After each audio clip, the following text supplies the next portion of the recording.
Bonjour à tous, j'espère que vous avez passé une belle été. Merci de vous joindre ce soir au webinaire de vulgarisation scientifique intitulé Chronologie du développement de la recherche scientifique de la découverte à l'application. L'objectif principal est de vous informer sur les différentes étapes de la recherche nécessaires pour obtenir l'approbation des autorités réglementaires, avant que le traitement puisse être proposé aux patients. Nous aborderons également les principes éthiques qui encadrent le développement de la recherche. Avant de commencer,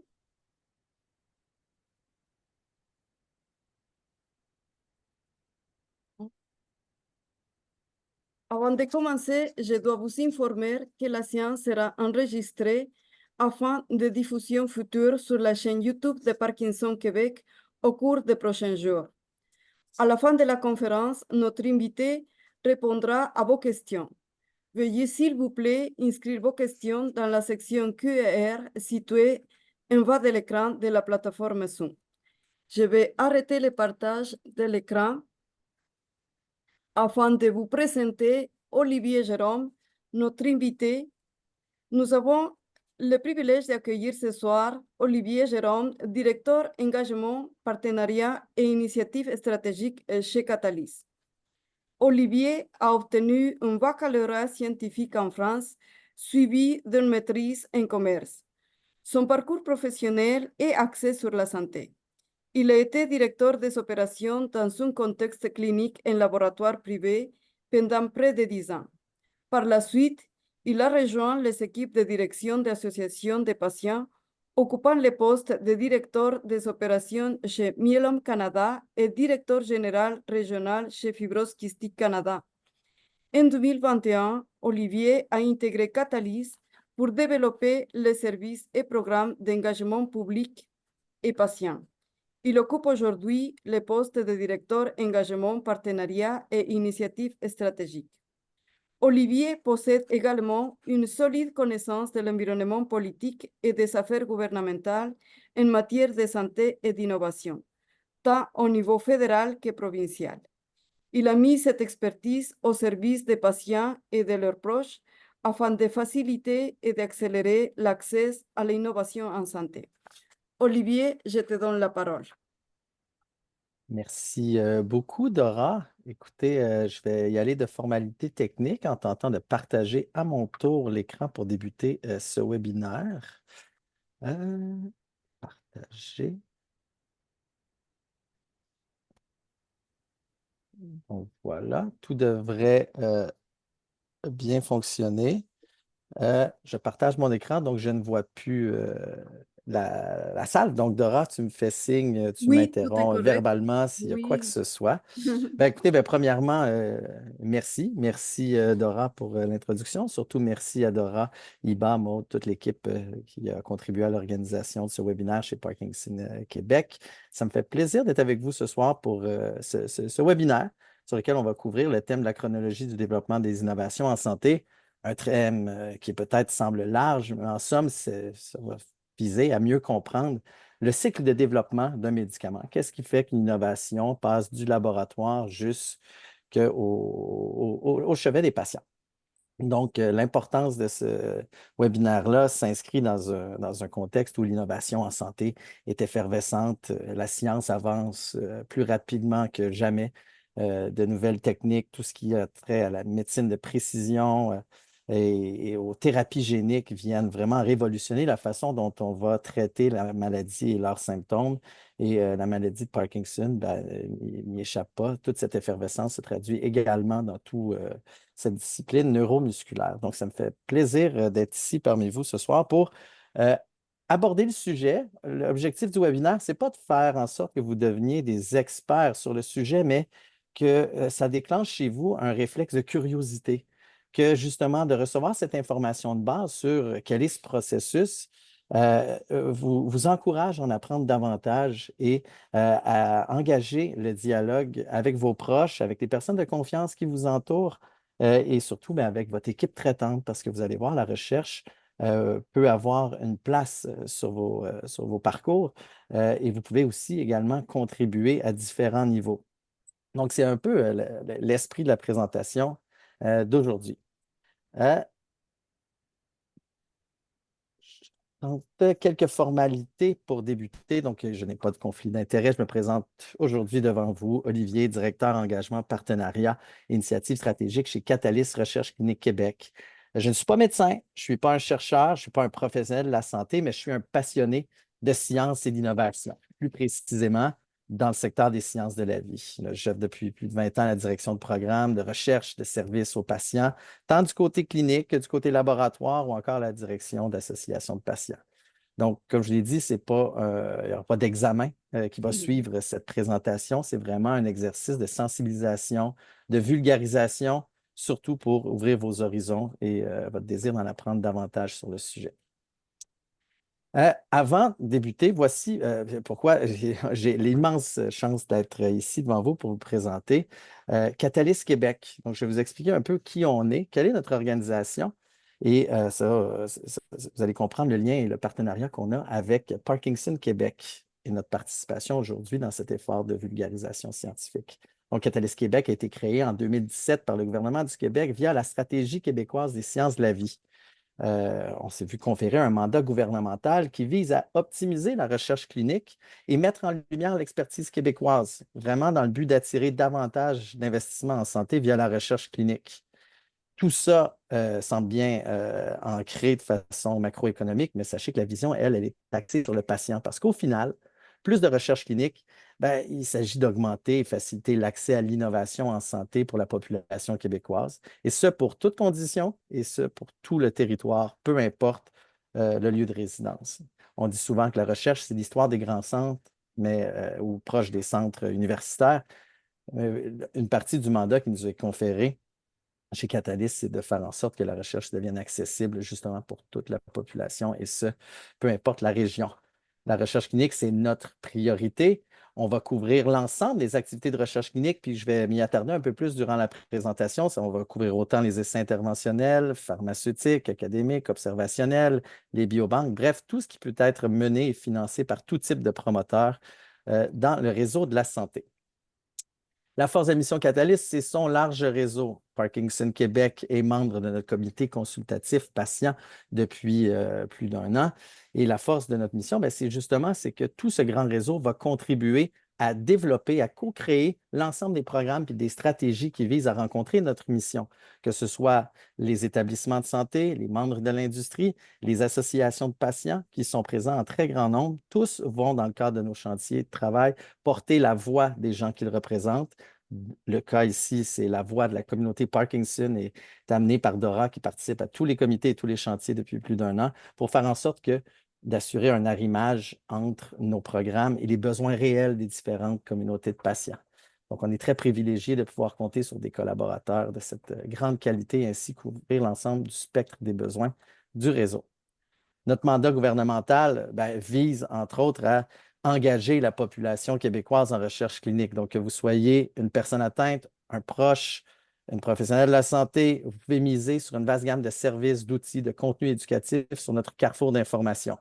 D'ailleurs, presque la totalité de ce qui vous sera présenté aujourd'hui est tiré de ce grand carrefour d'information qui est le résultat du travail du comité consultatif patient auquel Dora, Mme Champeau ont contribué durant la phase de création du contenu et de validation de la plateforme éducative et des autres services qui sont disponibles. Donc, vraiment, on est très content de pouvoir compter sur l'apport de l'équipe de Parkinson Québec. Je reviendrai un petit peu plus en détail en fin de présentation. Commençons d'emblée maintenant avec notre sujet d'intérêt. Donc, cette fameuse chronologie du développement des innovations en santé, de la découverte à l'application clinique. Débuter peut-être avec une slide un peu générique qui vraiment vise à vous montrer l'importance de la recherche clinique.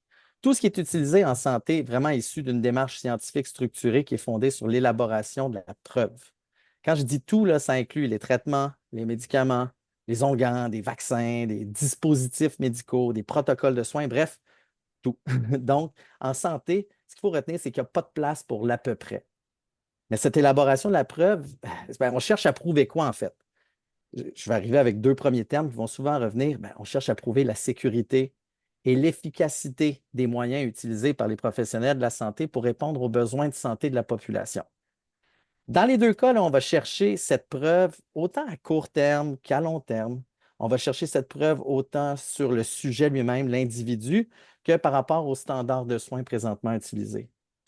Donc, c'est une démarche qui est très structurée et encadrée et qui est suivie de très près par les autorités. Mais philosophiquement, il faut comprendre que si tout passe par la recherche, ben, sans recherche, sans essai clinique, nos pharmacies seraient comme sur cette image, c'est-à-dire complètement vides. C'est d'où l'importance de la recherche. On pense aussi souvent que la recherche, c'est une question du futur, hein. On dit, ah, c'est long, ce qui est en recherche, on ne verra jamais ça, ça prend du temps. Mais je vous invite d'emblée en introduction à changer peut-être votre perspective pour voir le réel impact de la recherche. Les essais cliniques d'hier sont les traitements standards d'aujourd'hui.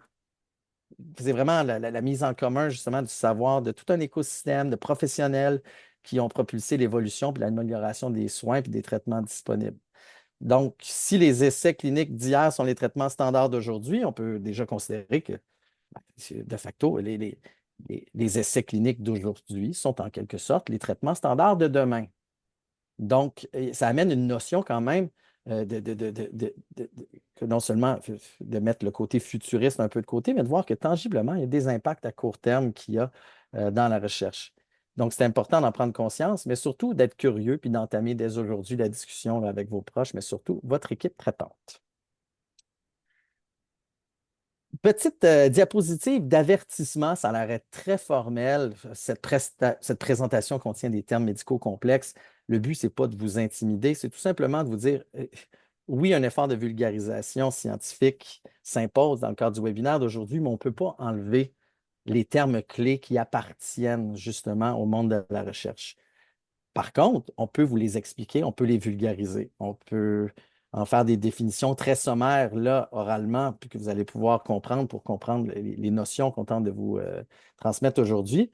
Mais vous pouvez aussi consulter en tout temps le site de Recherche clinique Québec qui contient une myriade d'informations, dont un lexique qui couvre les principaux termes associés à la recherche clinique. Donc, je vous invite à le consulter au besoin et sachez que ce lexique est en constante évolution. Et bonifié tout au long qu'on développe notre contenu éducatif ou qu'on reçoit des questions qui nous amènent à dire, ben, il serait pertinent de développer telle ou telle définition dans notre lexique. Donc, on débute. Une première infographie qu'on aime bien utiliser pour illustrer l'écosystème de la recherche et de la clinique avec cette espèce d'analogie de l'iceberg. Dans cette analogie, la partie visible de l'iceberg, c'est notre réseau de la santé. C'est là où les patients, les professionnels de la santé et les innovations disponibles, donc l'arsenal de traitements, de protocoles de soins, de dispositifs médicaux qui sont disponibles, vont œuvrer sur cette partie visible, si on veut, au sein du réseau de la santé. La partie invisible, c'est ce qui est en développement. C'est tout ce long processus qui permet justement à ces innovations de venir arriver sur cette partie visible. On aime l'analogie de l'iceberg parce que on souhaite vraiment illustrer le fait que cette partie submergée, elle est beaucoup plus longue et imposante qu'on ne le laisse croire. Donc, c'est vraiment une séquence qui est reconnue, qui est la même depuis plusieurs années. Donc, c'est vraiment une séquence qui inclut la recherche fondamentale, suivie de la recherche clinique, la recherche préclinique, excusez-moi, et qui, ultimement, il y a la recherche clinique, toujours dans cet esprit d'élaboration de la preuve quant à la sécurité et l'efficacité des innovations qui sont développées. Si on débute par la recherche fondamentale, donc en santé, la recherche fondamentale consiste vraiment à étudier les bases biologiques et physiologiques des maladies et de la santé. On cherche en recherche fondamentale à comprendre comment notre corps fonctionne et ce qui cause les maladies. Donc, c'est des connaissances qui servent ensuite à développer les nouveaux traitements, à améliorer les soins de santé. Il y a beaucoup de recherche fondamentale qui se fait en maladie de Parkinson et en troubles neuromusculaires. Des équipes de recherche émérites reconnues à l'international travaillent ici au Québec et au Canada sur plusieurs grands thèmes, comme les mécanismes neurobiologiques, construire des modèles animaux qui permettent de faire progresser les études, la recherche génétique associée à la maladie, recherche sur les protéines qui sont associées, Exactement. Et aussi, ben, le développement de thérapies innovantes, trouver des mécanismes actifs qui viendront éventuellement amener un bienfait dans le traitement ou dans la gestion des symptômes de la maladie. On passe ensuite à la recherche préclinique. Donc, c'est vraiment la recherche sur les traitements et les médicaments qui va débuter là, plus concrètement, donc durant les études précliniques. Il y a des études in vitro, en laboratoire, en culture cellulaire, où on évalue l'efficacité des futurs médicaments prometteurs qui semblent avoir une certaine efficacité, qui apportent un certain bienfait in vitro, donc en laboratoire, pour ensuite éventuellement basculer in vivo, donc sur un modèle animal. Le but, c'est vraiment là de voir s'il y a de l'activité positive là, qui correspond aux résultats notés qui semblent être bien tolérés chez l'animal. Les premières études précliniques, eux, vont viser plutôt justement, c'est ça, le dépistage de cette activité qui est recherchée dans le traitement, c'est-à-dire le bienfait qu'il apporte. Il faut déterminer si les molécules qui sont prometteuses ont cet effet bénéfique recherché. Et les chercheurs vont conduire ces études en utilisant des lignées cellulaires humaines, parfois même venant de patients participants. Donc, vous allez voir, il y a des projets de recherche de biobanques. Ces projets de recherche-là, ce n'est pas des essais cliniques comme tels, classiques, qui peuvent être les premières itérations auxquelles on pense quand on pense à la recherche clinique. Mais des études de biobanques sont très importantes pour permettre justement à ces chercheurs de pouvoir tester justement l'efficacité de certaines molécules prometteuses sur des lignées cellulaires humaines. Ces cellules-là ben, sont exposées aux médicaments. Et si le chercheur voit et constate que l'activité recherchée a bien lieu, ben, c'est là où ils vont transférer vers le modèle animal. Je vous avais parlé d'un avertissement là, pour les grands mots complexes. On arrive dans cette section et vous voyez en avoir. Encore une fois, il ne faut pas se laisser intimider. Le but, ce n'est pas de pouvoir les épeler ou encore moins de pouvoir les définir, c'est de comprendre comment est-ce qu'ils viennent s'inscrire justement dans cette prochaine partie. Donc, lorsqu'on passe en in vivo chez l'animal, les chercheurs vont évaluer la pharmacologie du médicament à l'étude, c'est-à-dire les interactions entre le médicament et les organismes vivants. Donc, ils vont principalement concentrer leur recherche sur l'évaluation de la pharmacodynamie. Très long mot, mais en gros, les chercheurs vont essayer de voir ce que le médicament fait sur le patient ou la maladie. Ils vont aussi évaluer la pharmacocinétique. Un autre très grand mot, je m'en excuse, mais ce qu'il faut comprendre, c'est que les chercheurs vont tenter de démontrer ce que l'organisme vivant fait avec le médicament. Donc, comment le corps ingère, distribue, métabolise et élimine le médicament. Ils vont aussi évaluer la toxicologie. Donc, en gros, la toxicologie, c'est les effets secondaires. C'est très important cet aspect de la toxicologie parce que durant les études précliniques sur modèle animal, c'est là où ils vont ensuite estimer, à l'aide des modèles animaux, là, les doses devant être utilisées lorsqu'ils vont commencer les études de phase 1 chez les êtres humains. On parle alors ici des doses maximales tolérées. Donc, c'est la dose où on va noter les effets secondaires à hauteur de ce qui est considéré tolérable et ensuite, on va pouvoir basculer du côté humain.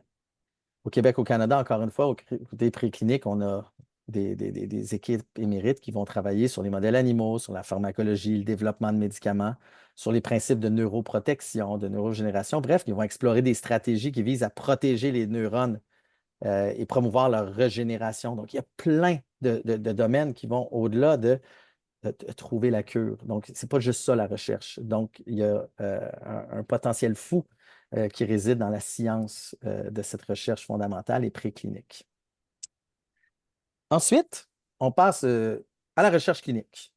On va passer à la recherche clinique uniquement lorsque les résultats obtenus en recherche préclinique démontrent une certaine efficacité et que c'est bien toléré chez l'animal.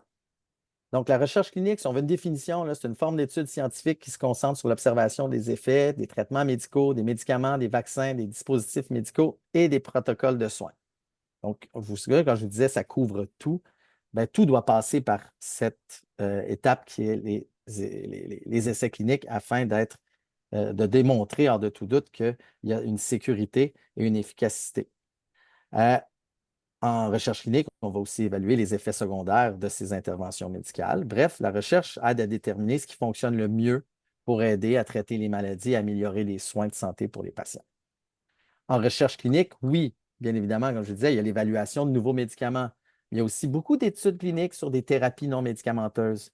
hein, l'efficacité de la thérapie physique, la thérapie occupationnelle, la thérapie par l'exercice, les thérapies cognitivo-comportementales, d'autres interventions non médicamenteuses, il y a la stimulation cérébrale profonde, la recherche en génétique. Bref, tous ces grands domaines ont besoin de passer par l'étape de la recherche clinique. Donc, il faut cesser de croire que la recherche clinique, c'est simplement le développement du médicament. C'est vraiment la prise en charge de l'ensemble des composantes qui visent à évaluer la façon dont on va traiter les besoins de santé d'une population donnée. Avant de basculer sur les essais cliniques plus en détail au niveau des phases, peut-être juste faire la distinction entre ce qui est un essai clinique interventionnel et une étude observationnelle. Donc, si on veut, c'est comme deux grandes familles. Il existe aussi plusieurs sous-catégories qu'on ne couvrira pas aujourd'hui. On ne veut pas aller trop dans le détail. Mais sachez que c'est comme deux grandes classes. Et lorsque vous faites des recherches ou votre équipe traitante vous propose différentes études, c'est souvent deux classes qui permettent d'avoir une meilleure compréhension de ce qui est proposé.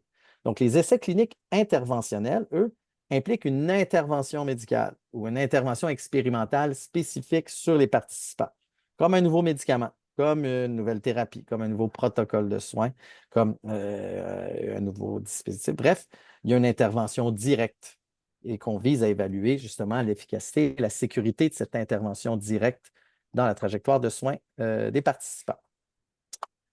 Les essais cliniques observationnels, quant à eux, observent simplement les participants sans leur administrer de traitement spécifique. Les études observationnelles vont examiner l'évolution naturelle de la maladie ou comparer différents groupes de patients selon des caractéristiques plus spécifiques, sans intervention directe de la part des chercheurs. Ces deux types d'études, il n'y en a pas une qui est plus importante qu'une autre. Ces deux types qui ont des visées différentes, mais qui s'inscrivent dans le grand spectre du développement de l'innovation. Pour avoir de bonnes études cliniques, des bons protocoles d'études cliniques interventionnelles thérapeutiques, on a besoin de très bonnes études observationnelles qui vont donner une base de compréhension accrue de la maladie aux chercheurs et justement pour pouvoir arriver avec des protocoles d'études cliniques qui vont être en arrimage avec les connaissances qui ont été développées grâce aux études observationnelles. Donc, on se souvient de notre iceberg, dont on avait cette succession sous forme d'une partie submergée. Là, je vous l'ai mis plutôt en ligne du temps avec des marqueurs de temps. On avait vu la succession de recherche fondamentale, recherche préclinique, recherche clinique. Donc, rappelons-nous les définitions là, de ces grandes. En gros, la recherche clinique, c'est elle qui sert à tester chez l'humain pour la première fois les nouveaux traitements pour en valider encore une fois la sécurité, la valeur thérapeutique et son efficacité comparativement au traitement actuellement utilisé. Ça, c'est s'il y a un traitement actuellement utilisé. S'il y a absence de traitement, on compare à l'absence de traitement, donc ce fameux principe de placebo. Une fois que les études précliniques sont complètes donc, et concluantes, on peut passer de l'animal vers l'humain. Et c'est là où on rentre, comme je vous l'ai dit, dans les essais cliniques. Les essais cliniques sont divisés en 4 phases distinctes et successives. 3 ont lieu avant l'homologation ou l'évaluation et la commercialisation du médicament. La dernière, la phase 4, a lieu après la commercialisation du médicament. Débutons par les phases 1. Donc, vous voyez là, par les pastilles que les cohortes vont toujours en grandissant. On voit ici des exemples, là, 15 à 30 personnes pour les phases 1.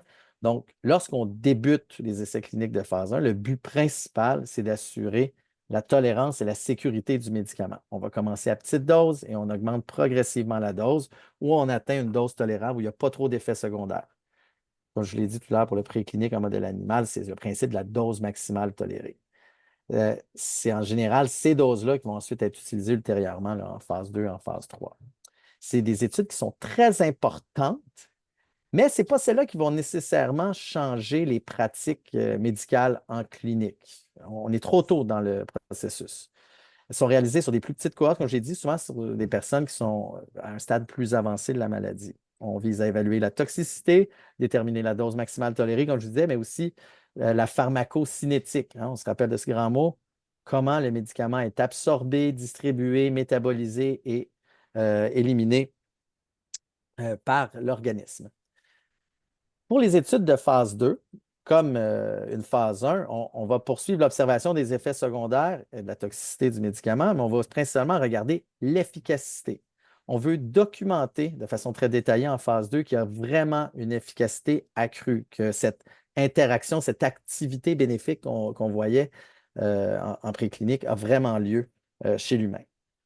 On peut l'avoir des fois là, en phase 1, mais c'est vraiment en phase 2 où ça va être mieux évalué et mieux documenté, et ce, sur une plus grande cohorte, autour d'une centaine de personnes.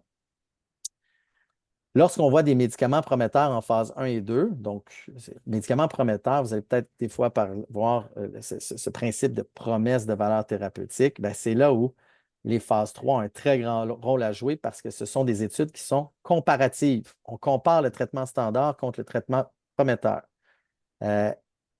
Souvent, comme j'ai dit, c'est là où le principe aussi de comparaison va se faire, soit avec le traitement standard ou encore une fois avec le placebo.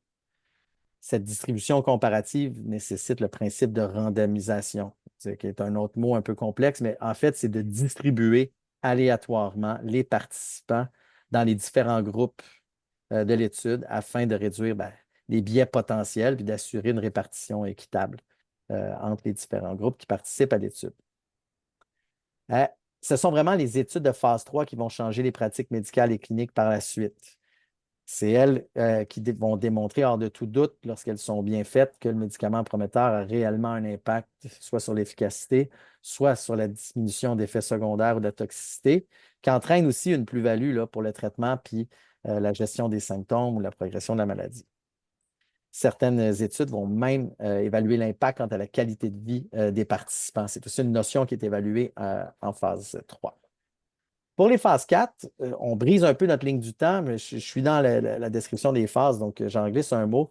C'est vraiment une phase qui a lieu après la commercialisation. C'est des études qui ont lieu plus tard, beaucoup plus tard, pour pouvoir documenter la performance du traitement à plus long terme, soit pour identifier des effets secondaires très rares qu'on n'aurait pas pu voir sur des petites cohortes, qu'on peut évaluer maintenant dans le milieu réel avec des grandes populations, ou d'évaluer encore des effets secondaires à retardement qui auraient pris plus de temps avant d'apparaître. Donc, c'est des études qui sont souvent demandées par les autorités pour pouvoir confirmer justement la pertinence et la valeur thérapeutique d'une innovation. On revient ici à notre processus, donc les études cliniques ont été terminées. Donc, vous voyez, ici, ce sont des jalons de temps qui sont, je vous dirais, sommaires. Donc, ça varie, mais on voit le temps que ça peut prendre. Donc, 2 à 3 ans la recherche fondamentale, encore une fois, 2 à 3 ans la recherche clinique. C'est variable. Ça peut prendre moins de temps, ça peut prendre plus de temps. Tout dépend du type de découverte et des efforts qui sont déployés.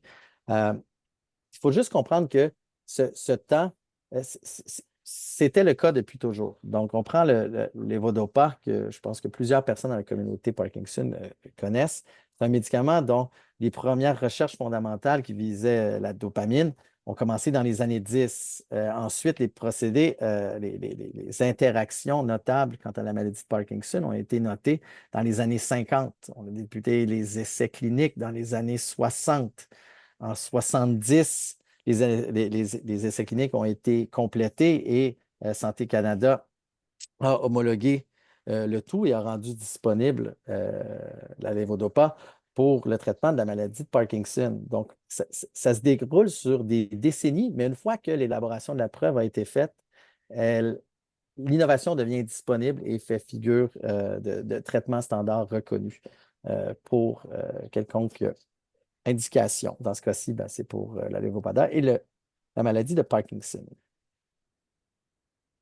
Donc, s'ensuit, avant de passer à l'évaluation fédérale, donc ensuite, après les essais cliniques, donc, il y a ce qui se passe, on parle à ce moment-là d'accès. On a souvent le terme anglais market access pour ce qui est du côté du propriétaire du brevet, mais pour les intérêts des patients, c'est vraiment d'accéder aux résultats de la recherche. Oui, on veut s'engager en recherche clinique, mais comment fait-on ensuite pour pouvoir accéder aux fruits d'innovation qui a été développé en recherche clinique? Là aussi, il y a un processus très réglementé qui est régi par nos différentes instances fédérales et provinciales. Donc, Santé Canada va procéder à son évaluation, suivi des évaluations provinciales afin de pouvoir permettre la couverture par les régimes publics des innovations avant, ultimement, d'être approuvé et que le tout soit disponible pour la population. La première évaluation, qui peut prendre 6 mois à 2 ans, c'est l'évaluation fédérale de Santé Canada. Donc, une demande d'homologation est faite à la demande du manufacturier. Donc, une fois que les études cliniques sont terminées, que les données sont recueillies, le fabricant va soumettre une demande à Santé Canada et Santé Canada va baser son évaluation réglementaire sur l'analyse approfondie de la preuve amassée durant les essais cliniques. Donc, c'est là où vraiment la pertinence et l'importance de la recherche clinique vient s'insérer, c'est que tout ce qui a été amassé au niveau préclinique et des données cliniques va servir justement à documenter cette preuve.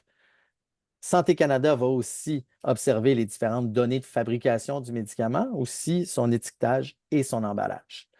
C'est vraiment sur la base de son évaluation que Santé Canada va prendre une décision concernant l'homologation du médicament. Donc, si le médicament est jugé sûr, efficace, il va y avoir une autorisation de mise en marché, un Notice of Compliance, NOC, comme on dit dans le jargon de Santé Canada. Donc, cela signifie que le médicament peut être légalement vendu et distribué au Canada. C'est aussi là que Santé Canada va donner le numéro d'identification du médicament, le Drug Identification Number, le fameux DIN, souvent, qui vous est demandé de compléter lors de vos réclamations d'assurance. Ensuite, on passe à l'évaluation provinciale. Donc, l'homologation peut être soumise provincialement, toujours à la discrétion du manufacturier, pour pouvoir être inscrit sur la liste des médicaments remboursables par les régimes d'assurance maladie provinciaux. Le processus est réalisé par l'INES au Québec, donc l'Institut national d'excellence en santé et en services sociaux du Québec. Donc, l'INES va évaluer, va vraiment jouer son rôle qui est essentiel dans l'évaluation des technologies en santé.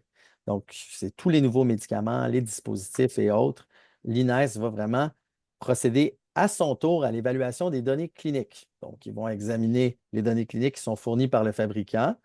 Et ça inclut encore une fois tout ce qui a trait à l'efficacité clinique, à la sécurité, à l'efficience des nouveaux médicaments.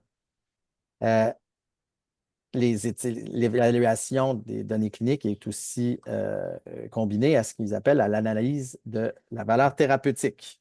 Donc, l'INES va évaluer la valeur thérapeutique en comparaison avec les traitements existants ou les alternatives thérapeutiques disponibles. Leur analyse à l'INES, ça vise vraiment à déterminer si le médicament offre un avantage clinique significatif pour les patients. Cette analyse de la valeur thérapeutique est ensuite combinée à cette évaluation pharmacoéconomique. Donc, l'INES va effectuer une analyse pharmacoéconomique pour évaluer le rapport coût-efficacité des nouveaux médicaments.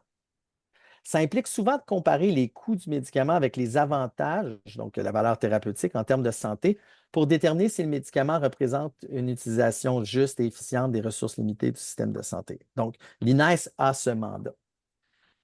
À la fin de son évaluation, l'INES va procéder à des recommandations pour l'inscription du remboursement. Donc, c'est vraiment sur la base de ces évaluations que l'INES va formuler des recommandations quant à son inscription au remboursement par le système de santé québécois. Ces recommandations, ce n'est pas juste un oui ou un non, hein. Des fois, ça peut inclure des conditions de remboursement, comme des restrictions d'utilisation ou des critères d'accès spécifiques. L'INES va recommander au ministre de la Santé d'inscrire ou non l'innovation qui a été évaluée pour remboursement de médicaments. Donc, les conseils de l'INES sont vraiment basés sur les preuves scientifiques solides, puis visent vraiment à promouvoir l'utilisation efficiente des ressources et améliorer l'accès au traitement pour les patients. Donc, l'INES a ce rôle crucial dans l'évaluation des médicaments au Québec. Dans le reste du Canada, anciennement, c'était un organisme équivalent qui s'appelait l'ACMTS. Maintenant, c'est l'Agence canadienne du médicament qui joue un rôle similaire, semblable, toujours dans l'évaluation des technologies en santé. Les études de phase 4, j'y reviens. Souvenez-vous de ces fameuses études post-commercialisation.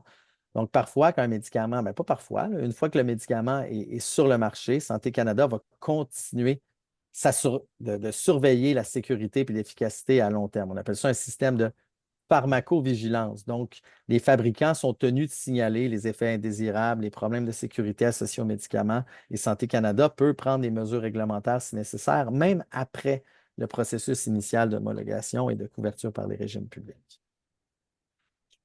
ultimement, ben, tout ça se traduit par un accès à la population. Donc, une fois que le ministre ou la ministre de la Santé autorise l'inscription d'un médicament au régime public, ben, la RAMQ, les établissements de santé, prend en charge de l'accessibilité et les frais en tout ou en partie et le traitement devient disponible pour la population. Il arrive parfois que ben, cette recommandation est non favorable et négative. Le traitement ne sera pas nécessairement couvert par le régime public à ce moment-là. Ce qui est important de noter, c'est que même si un traitement n'a pas reçu de recommandation positive au niveau de l'évaluation provinciale, si ce dernier a passé l'étape de Santé Canada, donc qui a été jugé sécuritaire avec une certaine valeur par Santé Canada, il peut être disponible auprès des assureurs privés qui offrent parfois des couvertures bonifiées. Donc, c'est toujours important dans le doute de pouvoir en discuter avec son équipe traitante. Participation à un essai clinique maintenant. Donc, le but, lorsqu'on a construit ce webinaire, c'était également de pouvoir offrir un survol des considérations éthiques associées à la participation à un essai clinique. Je vais passer rapidement sur cette diapositive pour passer plus de temps sur les autres, tout simplement parce que vous irez voir sur le site de Recherche clinique Québec, on a une belle infographie descriptive qui va démontrer le déroulement d'un essai clinique. Ce qui se passe avant un essai clinique, durant un essai clinique et après l'essai clinique, l'ensemble des étapes, ils sont détaillés, l'ensemble des questions et considérations importantes pour un patient ou son proche ils sont listés. Donc, je vous invite à parcourir notre site pour avoir tous les détails. Mais ce qui est important de comprendre, c'est qu'un essai clinique se déroule, j'ai dit, en plusieurs étapes et va souvent avoir des grandes étapes, si on veut, un peu plus jalons. Ce qui est important aussi de comprendre, c'est qu'avant de participer à un essai clinique, vos droits à titre de participant priment sur tout.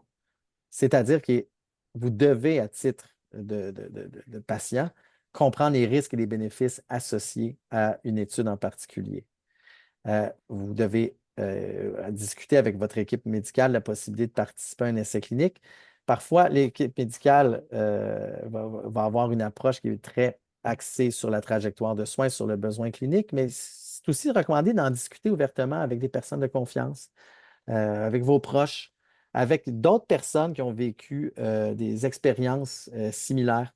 Parkinson Québec est une belle communauté qui peut facilement mettre en relation des personnes qui ont des questions et qui peuvent faire bénéficier de leur expérience commune. Donc, renseignez-vous auprès de Parkinson Québec justement sur la pertinence, si vous voulez, de la recherche et ce qu'il y a de disponible. Si jamais votre équipe traitante vous propose, ou si vous, de façon proactive, êtes curieux et désirez participer à différentes études, qu'elles soient observationnelles ou encore interventionnelles.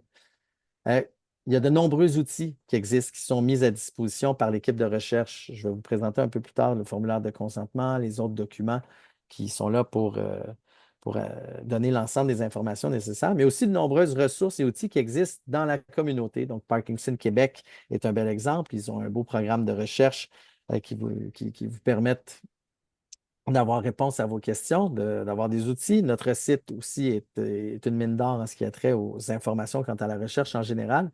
On a aussi sur notre site un guide de discussion parce que ça fait plusieurs fois durant la présentation que je vous encourage à entamer le dialogue avec votre équipe traitante, mais ça peut parfois être intimidant. On ne sait pas par où commencer, quelles questions poser, quelles questions priment par rapport aux autres, quels sont les détails importants. Bref, on a un guide de discussion qui est fait sous forme de feuilles de notes avec une version imprimable qui peut vraiment faciliter justement ce dialogue-là et offrir un point de départ pour une discussion qui peut être très positive et bénéfique pour tous.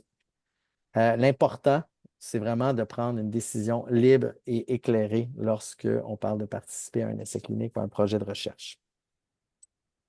Vous avez des droits à titre de personnes participantes.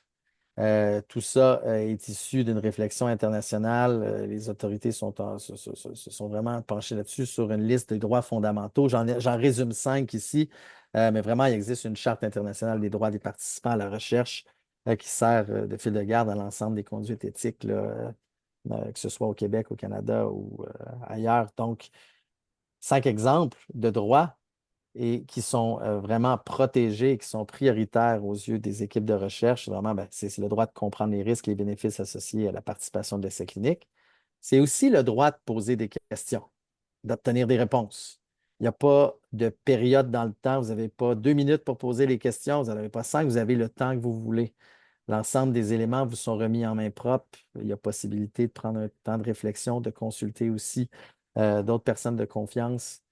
C'est important justement que ce soit fait sur une base de discours, si on veut, bilatéral. Ce n'est pas une voie unique de communication entre l'équipe de recherche et le participant potentiel. Vous avez droit à la confidentialité, à la vie privée. Vos renseignements seront conservés de façon exclusive par l'équipe de recherche. Vous avez aussi le droit de vous retirer à tout moment de l'étude. Et ça, c'est très important. Une fois qu'on est engagé, si ça ne convient pas, si le nombre de visites est trop grand, si les effets indésirables, les effets secondaires ont atteint un seuil qui nécessite de se retirer, vous pouvez le faire à tout moment. Il y a aussi ben, le droit de porter plainte, hein, comme dans toute sphère du système de santé.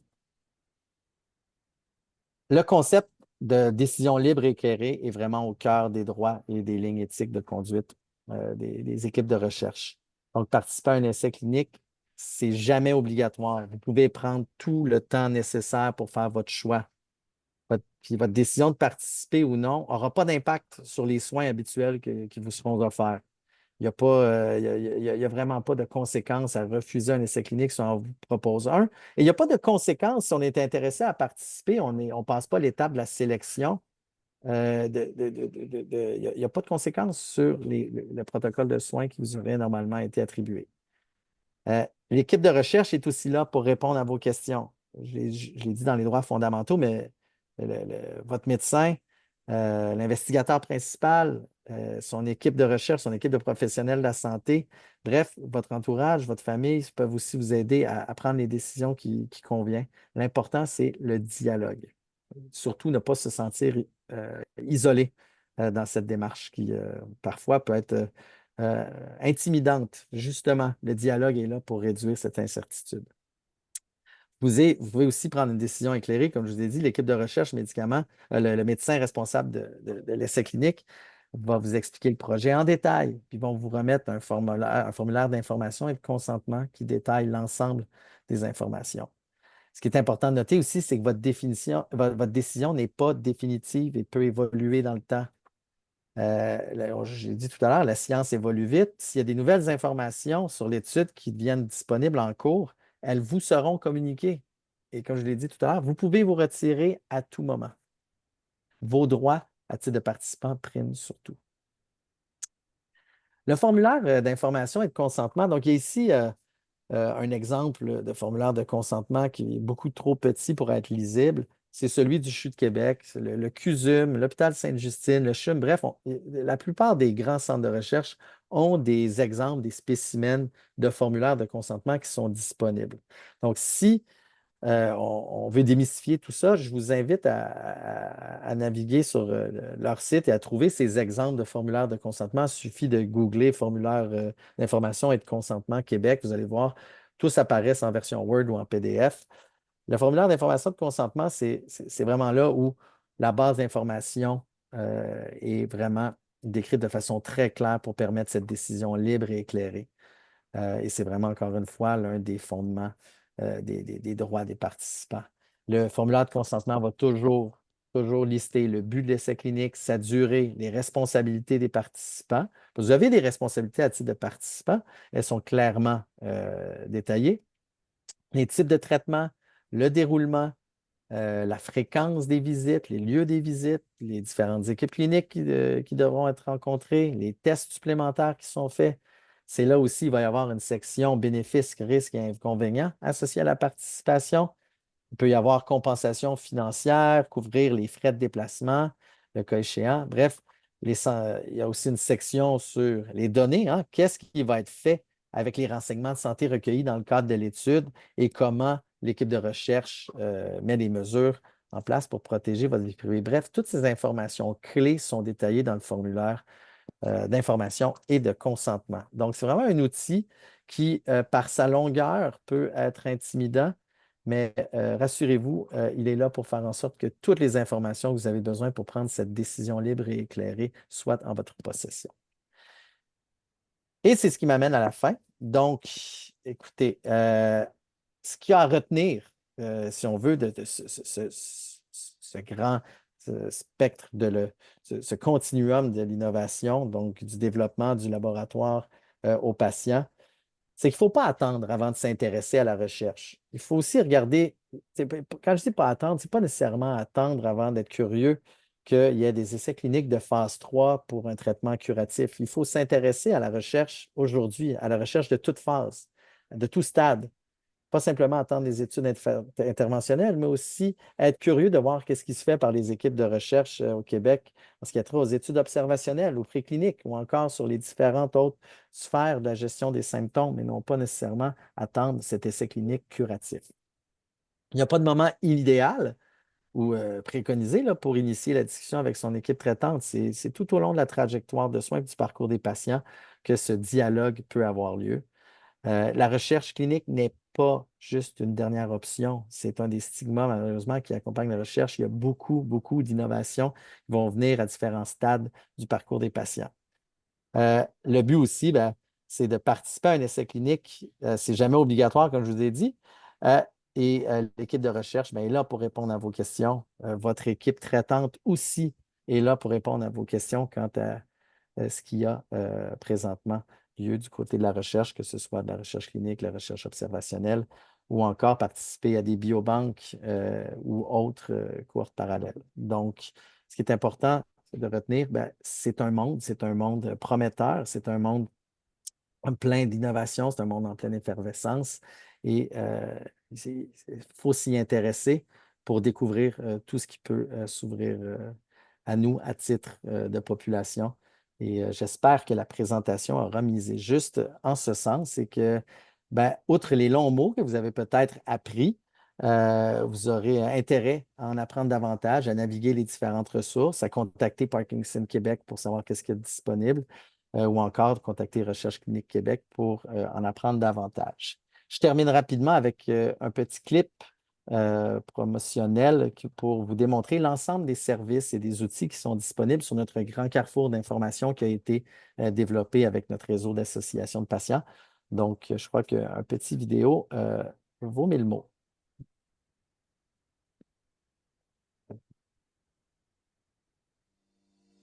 Le réseau Catalyst est fier de vous présenter Recherche Clinique Québec, le nouvel outil provincial sur la recherche clinique.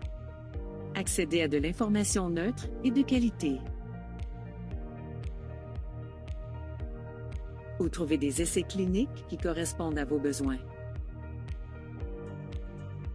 Ce carrefour d'informations et de services, complet et accessible, a été développé en partenariat avec le gouvernement du Québec.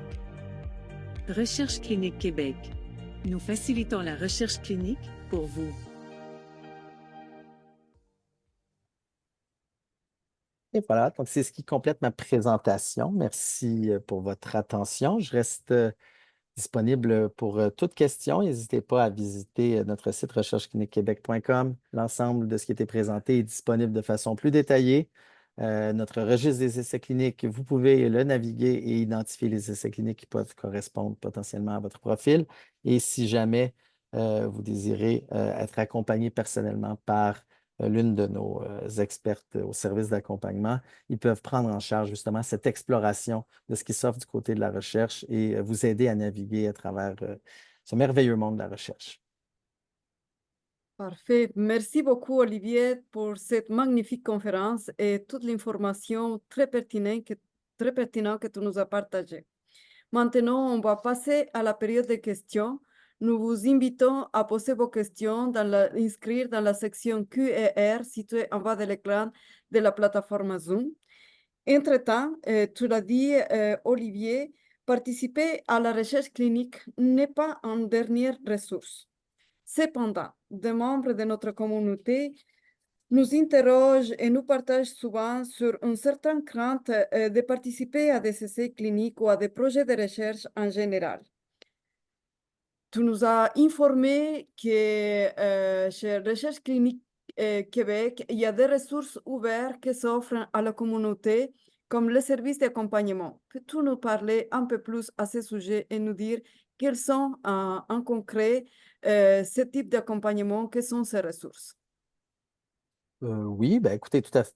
Vous voyez, il y a beaucoup de complexité apparente lorsqu'on parle de recherche clinique. Je vous ai présenté non seulement qu'il y avait beaucoup d'innovations en cours au côté du niveau thérapeutique, mais je vous ai aussi dit que c'est important d'être curieux, de voir qu'est-ce qui se fait du côté des protocoles de soins ou du côté des essais sur la physiothérapie ou les autres approches thérapeutiques non médicamenteuses. Bref, tout ça va amener vraiment beaucoup de résultats de recherche. Donc, si on va sur un moteur de recherche pour voir qu'est-ce qu'il y a comme projet de recherche et on tape simplement maladie de Parkinson, on va avoir des centaines de résultats. Plusieurs résultats et ça peut être impressionnant et on peut avoir de la difficulté à s'y retrouver. Le service d'accompagnement de Recherche clinique Québec est vraiment là pour prendre en charge cette recherche, vraiment voir qu'est-ce qui vous intéresse. Voir aussi géographiquement, hein, combien de kilomètres êtes-vous prêt à vous déplacer pour participer à une étude clinique. Et c'est là où est-ce qu'ensemble, on peut peaufiner la recherche vraiment pour arriver à quelque chose qui correspond à ce avec le quoi vous seriez à l'aise d'entamer le dialogue avec votre équipe traitante. Parce que le service de recherche clinique Québec n'est pas là pour dire tel ou tel essai clinique est meilleur qu'un autre ou plus indiqué pour le vôtre. Ça, c'est votre équipe traitante qui va pouvoir être les mieux placés pour pouvoir juger de la pertinence clinique de participer à une étude quelconque. Par contre, pour que cette discussion-là ait lieu avec votre équipe traitante, c'est important d'avoir la bonne information. Donc, le service de Recherche clinique Québec, donc le service d'accompagnement personnalisé, est là pour donner cette information, une information juste, vérifiée, validée. Donc, nos professionnels vont aussi contacter les sites pour s'assurer que l'ensemble des informations disponibles sur les registres publics est toujours à jour, vérifié, vérifiable, et au besoin, mettre en relation l'équipe traitante avec l'équipe de recherche s'il y a question du côté de l'un et l'autre. Parfait, c'est très intéressant. Alors, Olivier, du côté, du point de vue de l'éthique, est-ce que le service d'accompagnement de Recherche clinique Québec offre de l'information en lien avec les droits en éthique? Qu'est-ce que c'est un consentement et comment le signer, à quel moment, comment prendre une bonne décision? Est-ce que vous offrez ce type d'information? C'est sûr que si la question nous est posée, ça va vous faire plaisir de répondre. Par contre, lorsqu'on arrive à l'étape du formulaire de consentement et qu'on en a un entre les mains, ça veut dire qu'on a déjà entamé le dialogue avec l'équipe de recherche. Ça veut dire qu'on a déjà accès aux responsables de l'étude qui, eux, possèdent toutes les informations pour répondre aux questions, aux doutes, aux inquiétudes et valider, si on veut, ces grands points d'interrogation qui peuvent arriver lorsqu'on parcourt le formulaire de consentement. Si on veut un deuxième avis, il est toujours possible dans le milieu de la santé de demander l'opinion à un autre professionnel ou une autre ressource indiquée. Je crois que vous avez une ligne info patient qui peut aussi aider à guider et informer les personnes. Parfois, on veut aussi peut-être poser des questions à des semblables, des personnes qui ont eux-mêmes participé à un projet de recherche pour pouvoir comprendre concrètement au quotidien comment ça s'inscrit dans la vie de tous les jours, participer à un projet de recherche. Donc, il n'y a pas de liste, si on veut, de recettes magiques. Il suffit d'être curieux, de poser les questions, mais si vous êtes rendu à l'étape, si vous avez un formulaire de consentement avec les mains, c'est que entre les mains, ça veut dire que le dialogue est déjà entamé et que vous avez en l'équipe de recherche les meilleures personnes pour répondre à ces interrogations. C'est leur responsabilité et c'est surtout, ils ont votre bien-être à cœur en premier lieu et vos droits fondamentaux, comme je vous ai dit, à titre de participant, priment surtout. Donc, n'hésitez pas à aller au-delà du premier contact et poser l'ensemble des questions que vous voulez à l'équipe de recherche. Oui, effectivement, Olivier, Parkinson Québec, via la ligne d'information et de soutien, peut soutenir la communauté, donner plus d'informations et mettre en contact avec des personnes qui ont déjà participé à la recherche. Comme tu le dis, c'est mieux d'aller chercher plus d'informations afin d'être assuré et de prendre la bonne décision et d'aller à l'avance, peu importe dans le type de projet de recherche qu'on veut participer. Puis voilà, donc je vois qu'il n'y en a pas plus de questions, donc je vais partager mon écran à nouveau pour vous donner quelques informations Donc, voilà. Donc, pourquoi ça ne fonctionne pas? Ah, voilà. Donc, je voulais vous inviter au prochain webinaire qui aura lieu le 12 septembre à 19 h. Donc, notre invité, c'est Dr. Philippe Huot, neurologue au Centre universitaire de santé McGill et chercheur à l'Institut Hôpital Neurologique de Montréal, qui viendra nous parler sur les psychoses et les hallucinations visuelles chez les personnes atteintes de la maladie de Parkinson. De plus, si vous voulez avoir plus d'informations sur les avancements de la recherche sur la maladie de Parkinson, allez visiter la page Facebook de Parkinson Québec. Depuis le mois de juillet, nous publions périodiquement 2 fois par mois des rubriques scientifiques. Donc, on traite un thème sur la maladie de Parkinson, notamment des symptômes, et on fait une petite capsule informative avec les dernières résultats de la recherche scientifique des chercheurs de partout dans le monde. Donc, allez voir. Et aussi, il y a une façon de poser des questions et on est prêt à répondre. Donc, cette capsule sont développées par Parkinson Québec et en collaboration avec Alexandra Potvin de Rocher, qui est une chercheuse qui fait ses recherches au Centre de recherche du CIS de l'Outaouais et est professeur associé à l'école interdisciplinaire de la santé à l'Université de Québec en Outaouais. Donc, on remercie Olivier pour cette magnifique présentation. On vous remercie tous d'avoir participé à ce webinaire et on espère vous avoir bientôt et très nombreux dans notre prochain webinaire. Et aussi, on vous invite à répondre à un sondage d'appréciation sur ce webinaire que vous allez recevoir les liens via votre courriel bientôt. Donc, à nouveau, merci beaucoup, Olivier, et merci beaucoup à tous d'avoir été présents ce soir. À la prochaine.